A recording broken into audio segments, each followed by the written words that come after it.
గోధుమ, బియ్యం, చక్కెర ఎగుమతులపై ఆంక్షలు విధించింది. దీంతో ఈ ఏడాది మొత్తం వ్యవసాయ ఉత్పత్తుల ఎగుమతులు సుమారు $4 బిలియన్ తగ్గే అవకాశం ఉందని కేంద్ర వాణిజ్య మంత్రిత్వ శాఖ అధికారులు వివరించారు. దీని గురించి మరింత సమాచారం తెలుసుకుందాం.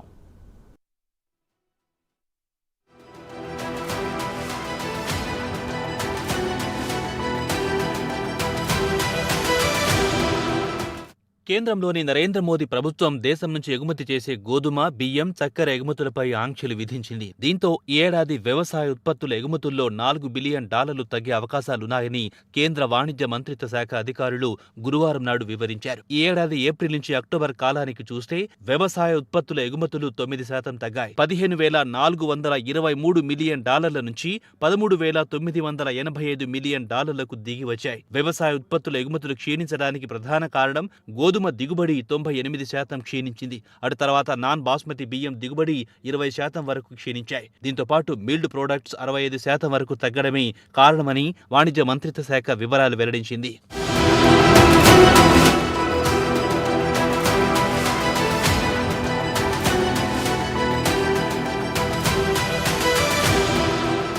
అయితే దేశంలో వ్యవసాయ ఉత్పత్తులు బియ్యం, గోధుమ, చక్కెర లాంటి నిత్యావసర రిటైల్ ధరలు చుక్కలంటాయి. దీంతో ప్రభుత్వం ధరలను అదుపు చేయడానికి ఎగుమతులపై ఆంక్షలు విధించాల్సి వచ్చిందని అధికారులు వివరించారు. ఇక బియ్యం విషయానికొస్తే ఈ ఏడాది 11 నుంచి 12% ధరలు పెరిగాయి. పెరిగిపోతున్న బియ్యం ధరలకు కళ్లెం వేయడానికి ప్రభుత్వం నాన్ బాస్మతి బియ్యం ఎగుమతులను ఈ ఏడాది జూలై నుంచి నిషేధించింది. ఇదిలా ఉండగా ఉడికించిన బియ్యం, బాయిల్ రైస్ ఎగుమతులపై ప్రభుత్వం 20% సుంకాన్ని విధించింది. ఈ ఏడాది అక్టోబర్ వరకు విధించిన నిషేధాన్ని వచ్చే ఏడాది మార్చి వరకు పొడిగించింది. బియ్యం ఎగుమతులపై నిషేధం విధించడంతో ప్రత్యామ్నాయంగా బాస్మతి, బాయిల్ రైస్ అమ్మకాలు 20% పైనే పెరగడంతో ప్రభుత్వం దీనిపై 20% సుంకం విధించాల్సి వచ్చిందని వాణిజ్య మంత్రిత్వ శాఖ అదనపు కార్యదర్శి రాజేష్ అగర్వాల్ చెప్పారు.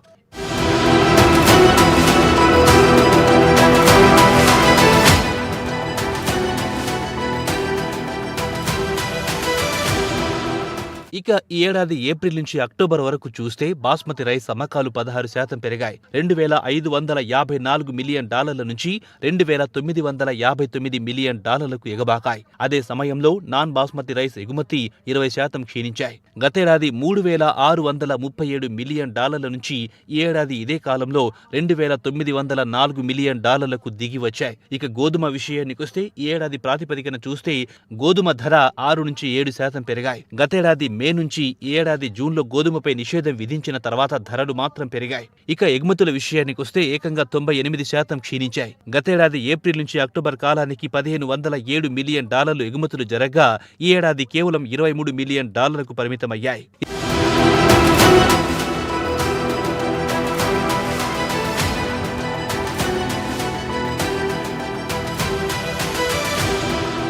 ఇదిలా ఉండగా ప్రభుత్వం చక్కెర ఎగుమతులపై కూడా కొరడా జుడిపించింది.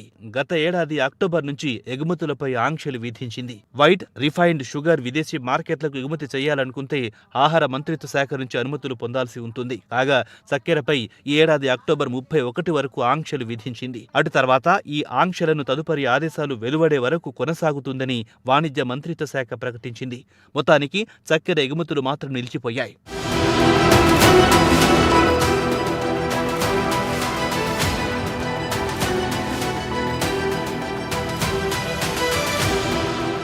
ఇదిలా ఉండగా దేశంలో ఉల్లి ధరలు చుక్కలనెట్టడంతో కేంద్ర ప్రభుత్వం ఉల్లి ఎగుమతులపై ఆంక్షలు విధించింది. మన పొరుగున ఉన్న దేశాలకు కూడా ఎగుమతి చెయ్యరాదని ప్రభుత్వం ఆదేశాలు జారీ చేసింది. దీంతో ఇండియా ఎగుమతుల మార్కెట్ను కోల్పోయే అవకాశం ఉందన్న ఆందోళన కూడా మొదలయ్యింది. దీంతో దిగుమతి చేసుకునే దేశాలు ఇండియా నుంచి దిగుమతులు రాకపోతే ప్రత్యామ్నాయ మార్కెట్లను చూసుకుంటాయి. దీంతో రైతులు తమ ఉత్పత్తులను ఎగుమతి చేసి లబ్ధి పొందాలనుకునే వారికి నిరాశ మిగులుతుంది. అదే సమయంలో దేశీయ మార్కెట్లో ధరలు తగ్గి రైతు ఆదాయానికి గండి పడుతుంది.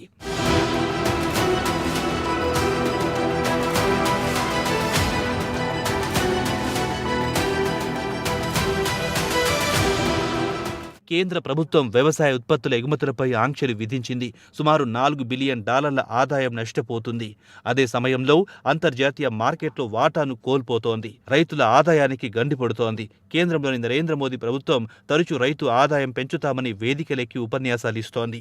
మరి వాస్తవంగా చూస్తే రైతు ఆదాయానికి ప్రభుత్వం గండి కొడుతోందని రైతులు వాపోతున్నారు.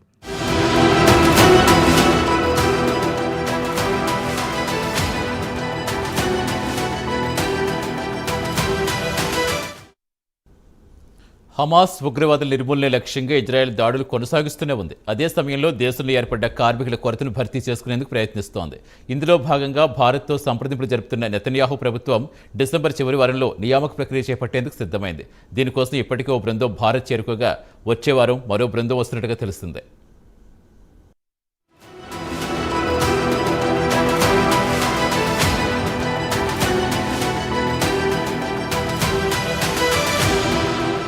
ఇజ్రాయెల్ను ప్రస్తుతం కార్మికుల కొరత తీవ్రంగా వేధిస్తోంది. పాలస్తీనా కార్మికుల వర్క్ పర్మిట్ రద్దు చేసిన తర్వాత నిర్మాణ రంగంలో దేశవ్యాప్తంగా తీవ్రమైన కార్మికుల కొరత ఏర్పడింది. దీంతో ఇజ్రాయెల్ ఇండియాకు పెద్ద ఎత్తున వర్క్ పర్మిట్ ఇవ్వాలని నిర్ణయించింది. దీంతో దేశంలోని 2 భారతీయ జనతా పార్టీ పాలనలో ఉన్న రాష్ట్రాల నుంచి కార్మికులను ఇజ్రాయెల్కు పంపాలని ఆలోచిస్తోంది కేంద్రం.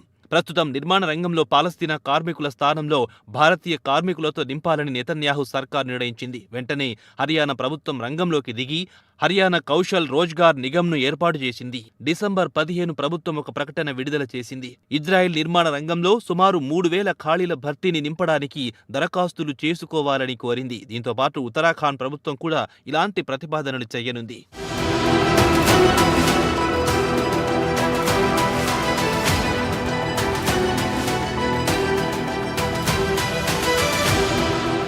పాలస్తీనా కార్మికుల వర్క్ పర్మిట్ రద్దు చేసిన తర్వాత నిర్మాణ రంగంలో నిలిచిపోయిన పనులు పూర్తి చేయడానికి ఇండియా నుంచి ఇతర దేశాల నుంచి కార్మికులను రప్పించుకుని పనులు పూర్తి చేయడానికి ఇజ్రాయెల్ ప్రభుత్వం ప్రయత్నాలు చేస్తోంది. కాగా మంగళవారం నాడు నెతన్యాహు ప్రధాని మోదీ ఫోన్లో దీనిపై చర్చలు జరుపుతున్నారు. నెతన్యాహు కార్యాలయం కూడా మోదీతో నెతన్యాహు చర్చలు జరిపినట్లుగా తెలిపింది. త్వరలో ఇజ్రాయెల్కు పెద్ద ఎత్తున కార్మికులకు పంపిస్తామన్నారు పీఎంఓ అధికారులు.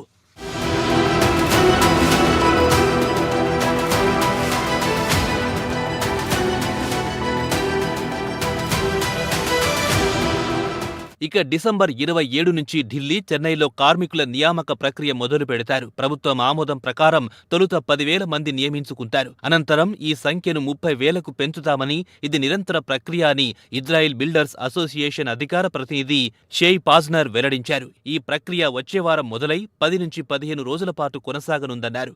ఇజ్రాయెల్ ప్రధానమంత్రి నెతన్యాహు, భారత ప్రధాని మోదీ మధ్య తాజాగా జరిగిన సంభాషణల్లోనూ ఈ విషయం ప్రస్తావనకొచ్చినట్లుగా ఇజ్రాయెల్ ప్రభుత్వం వెల్లడించింది.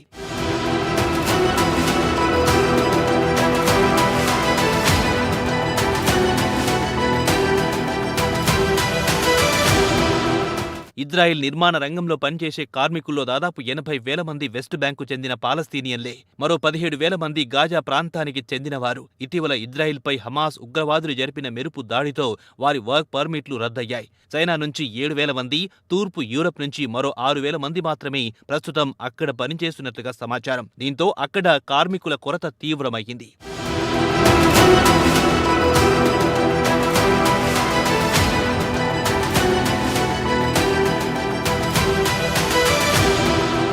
ఇలా నిర్మాణ రంగంతో పాటు ఇతర విభాగాల్లోనూ ఏర్పడిన మానవ వనరుల కొరతను భర్తీ చేసుకునేందుకు గాను దాదాపు 160,000 మంది నియమించుకోవాలని ఇజ్రాయెల్ ప్రభుత్వం యోచిస్తోంది. ఇందులో భాగంగా భారత ప్రభుత్వంతో చర్చలు జరుపుతోంది. ఇప్పటికే అక్కడ 18,000 మంది భారతీయులు పనిచేస్తున్నారు. వీరిలో ఎక్కువ భాగం నర్సింగ్ విభాగంలోనే ఉన్నారు. భారత్ నుంచి దాదాపు 42,000 మంది నియమించుకునేందుకు భారత్, ఇజ్రాయెల్ మధ్య ఈ ఏడాది మేలో ఒప్పందం జరిగింది. వీరిలో 34,000 మంది కార్మికులు కాగా 8,000 మంది నర్సింగ్ విభాగంలో ఉండనున్నారు. యుద్ధం నేపథ్యంలో ఈ సంఖ్య రానున్న రోజుల్లో మరింత పెరగనున్నట్లుగా తెలుస్తోంది.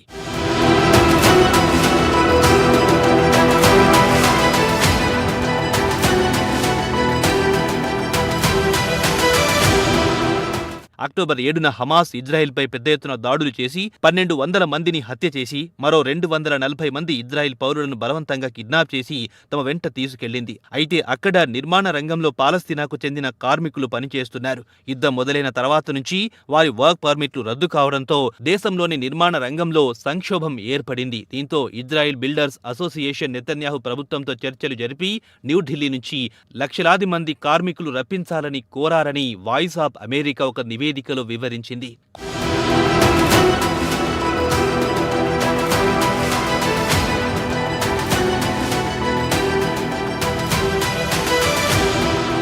కొన్ని రోజుల క్రితం మోదీ, నెతన్యాహు మధ్య ఫోన్లో చర్చలు జరిగాయని విదేశీ వ్యవహారాల సహాయ మంత్రి వి మురళీధరన్ ఈ నెల 14న రాజ్యసభలో చెప్పారు. త్వరలో భారతీయ కార్మికులు ఇజ్రాయెల్ నిర్మాణ రంగంలో పనిచేయబోతున్నారు. దీంతో దేశ ఆర్థిక వ్యవస్థ మరింత బలపడే అవకాశం ఉంది అనడంలో ఎలాంటి అనుమానాలక్కర్లేదు.